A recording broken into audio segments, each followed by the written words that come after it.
Hi అండి. Welcome back to my channel ABK creations. అందరికీ శ్రీరామనవమి శుభాకాంక్షలు. ఈరోజు వీడియోలో 2025వ సంవత్సరంలో శ్రీరామనవమి పండుగ ఎప్పుడు వచ్చింది, శ్రీరామనవమి పండుగ యొక్క విశిష్టత గురించి, ఆ రోజున పూజ ఏ సమయంలో చేసుకోవాలి, శ్రీరాముడికి ఏ నైవేద్యాలు సమర్పించాలి మొదలగు విషయాల గురించి తెలుసుకుందాం. ప్రతి సంవత్సరము చైత్రమాసంలో శుక్లపక్షంలో వచ్చేటటువంటి నవమి తిథిని శ్రీరామనవమి పండుగగా జరుపుకుంటాము. సాక్షాత్ శ్రీ మహావిష్ణువు అవతారమే ఆ శ్రీరామచంద్రుడు. సూర్యవంశానికి శోభనిచ్చిన కోదండరాముడు. పుత్రుడిగా, పాలకుడిగా, సోదరుడిగా ఆదర్శప్రాయుడు. సమస్త లోకాలకు ఆరాధ్య దైవము ఆ శ్రీరామచంద్రుడు. ఆయన సత్యము చేత లోకములను గెలిచాడు, ధర్మము చేత సమస్తాన్ని గెలిచాడు, సుశ్రుత చేత గురువులను గెలిచాడు, దానాలను తన యొక్క దానగుణము చేత గెలిచాడు, అలాగే శత్రువులను తన పౌరుష పరాక్రమముల చేత గెలిచాడు. పరిపూర్ణమైనటువంటి నరుడు యొక్క అవతారమే శ్రీరామావతారము. మన పురాణాల ప్రకారము చైత్రశుద్ధ నవమి రోజు పునర్వసు నక్షత్రంలో కర్కాటక లగ్నంలో మధ్యాహ్నం వేళ 12 గంటలకు అభిజిత్ ముహూర్తంలో శ్రీరామచంద్రమూర్తి జన్మించాడు. ఆయన జనన కాలంలో పునర్వసు నక్షత్రంతో కూడిన నవమి తిథి ఉండడం విశేషం. మధ్యాహ్నం పూట నవమి తిథి ఉన్నప్పుడే శ్రీరామనవమి పండుగ జరుపుకుంటాము. 14 ఏళ్ల అరణ్యవాసం తర్వాత అయోధ్య చేరుకున్న శ్రీరాముడికి పట్టాభిషేకం జరిగింది కూడా ఈ రోజునే. అంతేకాక సీతారాముల కళ్యాణం కూడా చైత్రశుద్ధ నవమి రోజే జరిగింది. అందుకే ఈ రోజే శ్రీరామనవమి పండుగ జరుపుకుంటాము. భద్రాచలంలో సీతారాముల కళ్యాణము అంగరంగ వైభవంగా కన్నుల పండుగగా జరుగుతుంది. భద్రాచలంలో సీతారాముల కళ్యాణం జరిగిన తర్వాత మాత్రమే మన దేవాలయాల్లో సీతారాముల కళ్యాణాలు జరుగుతాయి. ఇంతటి విశేషమైనటువంటి శ్రీరామనవమి పండుగ 2025వ సంవత్సరంలో ఎప్పుడు వచ్చిందో తెలుసుకుందాం. స్వస్తి శ్రీ చంద్రమానేన శ్రీ విశ్వావసు నామ సంవత్సరము చైత్రమాసం వసంత ఋతువు నవమి తిథి ఏప్రిల్ 5వ తేదీ శనివారం రాత్రి 1:39 ప్రారంభమై ఏప్రిల్ 6వ తేదీ ఆదివారం రాత్రి 11:29 వరకు నవమి తిథి ఉంటుంది. మనకు సూర్యోదయం సమయంలో ఏ తిథి అయితే ఉంటుందో ఆ రోజున ఆ తిథిగా పరిగణిస్తాము. కాబట్టి శ్రీరామనవమి పండుగ ఏప్రిల్ 6వ తేదీ ఆదివారం రోజునే జరుపుకోవాలి. ఆ రోజు నక్షత్రము పునర్వసు. ఆదివారం ఉదయము పునర్వసు నక్షత్రము 10:02 వరకు ఉంటుంది. తదుపరి పుష్యమి నక్షత్రము ప్రారంభమవుతుంది. ఆ రోజు పూజ ఏ సమయంలో చేయాలంటే బ్రహ్మముహూర్తంలో పూజ చేసుకుంటే చాలా మంచిది. అప్పుడు కుదరని వారు ఉదయం 7:41 నుండి 9:16 లోపు పూజ చేసుకోవటానికి శుభ సమయము. కుదరని వారు ఉదయం 12 గంటల లోపు పూజ చేసుకోవచ్చు.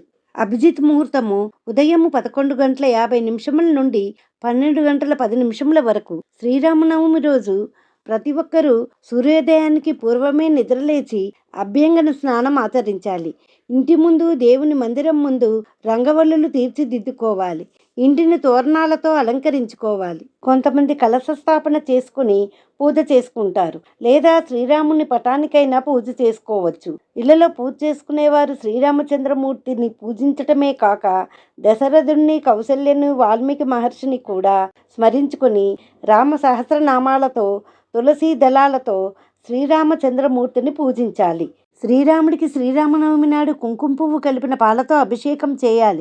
ఈ రోజు శ్రీరామచంద్రమూర్తిని పూజించి పానకం, వడపప్పు నైవేద్యంగా సమర్పించాలి. పానకం, వడపప్పు, పెరుగన్నము అందరికీ పంచాలి. పెరుగన్నం దానం చేయడం వలన సంతానం కలగడమే కాకుండా వంశాభివృద్ధి కలుగుతుంది. పానకం తాగడం వలన మన శరీరంలో ఉన్న ఉష్ణం తగ్గడమే కాక ఎలర్జీలు తగ్గుతాయి. నానబెట్టిన వడపప్పు కూడా వేడిని తగ్గించడమే కాక శక్తినిస్తుంది. సీతారాముల కళ్యాణము ప్రఖ్యాతిగాంచింది. వాడవాడలా సీతారాముల కళ్యాణాలు నిర్వహిస్తారు. మల్లెపూలను విశేషంగా తెచ్చి శ్రీరామచంద్రమూర్తికి మల్లెపూలతో, తులసీ దళాలతో అలంకారం చేస్తారు. ఆ కళ్యాణ సమయంలో విసునకర్రలు, పానకము, వడపప్పు, మజ్జిగ చలవ చేసేటటువంటివి అందరికీ పంచిపెడతారు. సీతారాముల కళ్యాణంలో ఇంకొక ప్రత్యేకత ఏమిటంటే సీతారాముల కళ్యాణం తర్వాత శ్రీరాముడి తలంబరాలు తెచ్చుకొని పుట్టినరోజులకి, పెళ్లి రోజున, పండగలప్పుడు వేసుకుంటే శుభం కలుగుతుంది. అంతేకాక వివాహ సమయంలో వధూవరులు పోసుకునే తలంబరాల్లో కూడా ఆ సీతారాముల కళ్యాణ తలంబరాలు కలిపితే ఆ నవవధూవరులకు శుభం కలగడమే కాక శ్రీరామ రక్ష కలుగుతుంది. శ్రీరామనవమి నాడు ఆ రోజంతా ఉపవాసం ఉండి శ్రీరామచంద్రమూర్తి ఆరాధన చేసి బాలకాండలోంచి శ్రీరామచంద్రమూర్తి అవతారము ఆవిర్భవించిన ఘట్టాన్ని ఆ సర్గని పారాయణం చేయాలి. వాల్మీకి రామాయణంలో యుద్ధకాండలోని పట్టాభిషేక సర్గ నుండి మకుటధారణ ఘట్టానికి సంబంధించిన శ్లోకాలను పారాయణం చేయాలి. ఈ రోజున రామాయణాన్ని పారాయణం చేస్తే చాలా మంచిది. కనుక ఒక రోజులో రామాయణం పూర్తిగా చదవలేము కాబట్టి ఏకశ్లోక రామాయణాన్ని, శ్రీరామరక్ష స్తోత్రం పఠిస్తే చాలా మంచిది. ఇవి చేయలేని వారు శ్రీరామ రామ రామేతి రమే రామ మనోరమే సహస్రనామ తత్తుల్యం రామనామ వరాననే అనే ఈ శ్లోకాన్ని 3 సార్లు స్మరించాలి. శ్రీరాముడికి ప్రపంచంలో కోట్లాది మంది భక్తులు. ఒక్కొక్కరు ఒక్కొక్క రూపంలో తమ భక్తిని ప్రదర్శించారు. ఆ దశరథ నందనుని వివిధ భక్తి మార్గాల్లో కీర్తించిన భక్తులు. వారిలో కొద్దిమంది అంటే శ్రీరామునికి ఎనలేని ప్రేమ. రామభక్తుడు అంటే గుర్తుకొచ్చేది హనుమంతుడు. శ్రీరామ శ్రవణ భక్తి అనగానే గుర్తుకొచ్చేది ఆంజనేయ స్వామి. రామనామం వినిపించే చోటు ప్రత్యక్షమయ్యే హనుమంతుడు. నిత్యము రామనామ స్మరణలో గడిపిన ఆ మహా ఇల్లాలు సీతమ్మ తల్లి. కీర్తనలతో రామనామ జపంతో కవిగా మారిన వాల్మీకి. 12 లక్షల మార్లు రామనామ జపం చేస్తూ తరించిన వాల్మీకి. ఆయన తర్వాత అన్నమయ్య, త్యాగరాజు మొదలగు వాగ్గేయకారులు తమ కీర్తనలతో ప్రజలకు రామనామామృతాన్ని పంచారు. పాదుకలకు పట్టాభిషేకం చేసి శ్రీరాముని పాదసేవలో జీవితం గడిపిన భరతుడు. అనన్య భక్తితో అయోధ్య రాముడిని తన దగ్గరకు రప్పించుకున్న శబరి. వందన భక్తికి నిదర్శనంగా నిలిచిన విభీషణుడు. జీవితకాలం రాముడితో ఉన్న ఏకైక వ్యక్తి లక్ష్మణుడు. అన్నకు దాస్యం చేస్తూ జీవితాన్ని అంకితం చేసిన లక్ష్మణుడు. స్నేహము సత్యము ద్వారా శ్రీరాముని మెప్పించిన సుగ్రీవుడు. ఆత్మ నివేదన ద్వారా స్వామికి చేరువైన జటాయువు. ఆ శ్రీరాముడిని కీర్తించకపోతే తన జీవితానికి సార్థకత లేదన్న రామదాసు. ఇలా ఒక్కొక్కరు ఒక్కొక్క రూపంలో తమ భక్తిని శ్రీరామచంద్రునిపై ప్రదర్శించారు. ఎంత చదివినా తనివి తీరని తేనెపాకం వంటి పుణ్యకావ్యమే వాల్మీకి రామాయణము. ఈ వాల్మీకి రామాయణము కొన్ని వేల భాషల్లోకి తర్జుమా చేశారు. పోలెండ్లో చిన్నారులను ఆకట్టుకున్న రామకథ, హిందీలో సంచలనాలు సృష్టించిన రామచరిత మానస, విశ్వవ్యాప్తంగా అనేక భాషల్లో ఈ రామాయణం ఆకట్టుకున్నది అని చెప్పవచ్చును.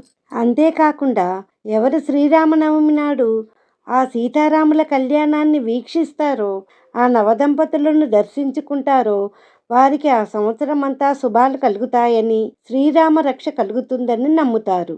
మనకున్న దోష పరిహారం కావాలనుకునేవారు ఆ సీతారాముల కళ్యాణము చేయించవచ్చు. ఆ సీతారాముల కళ్యాణము చేయించలేని వారు కళ్యాణాన్ని వీక్షించవచ్చు, శ్రీరాముని దర్శించవచ్చు. సీతారాముల కళ్యాణాన్ని చేయించలేని వారు ఆ సీతారాముల కళ్యాణాన్ని వీక్షించిన, సీతారాముల్ని దర్శించిన, లేక ఆ సీతారాముల కళ్యాణం అక్షింతలను తల మీద వేసుకుని మనసులో సీతారాముల్ని స్మరించుకున్న వారికున్న దోషాలన్నీ తొలగిపోయి సకల శుభాలు కలుగుతాయి. ఆ శ్రీరామచంద్రమూర్తి ఈ లోకంలో ఆవిర్భవించి మనకందరికీ కూడా ధర్మానుష్ఠానంతో మనిషి ఎలా ప్రవర్తించాలో నేర్పాడు. ఆ రామచంద్రమూర్తి అనుగ్రహము మనందరికీ కలగాలని సీతా సహితుడైన ఆ శ్రీరామచంద్రమూర్తి యొక్క పాదార విందములకు నమస్కరిద్దాం. ఈ వీడియో కనుక నచ్చినట్లయితే లైక్ చేసి మీ ఫ్రెండ్స్ అండ్ ఫ్యామిలీకి షేర్ చేయండి. మరిన్ని ఇంట్రెస్టింగ్ వీడియోస్ కోసం మా ఛానల్ సబ్స్క్రైబ్ చేసుకోండి.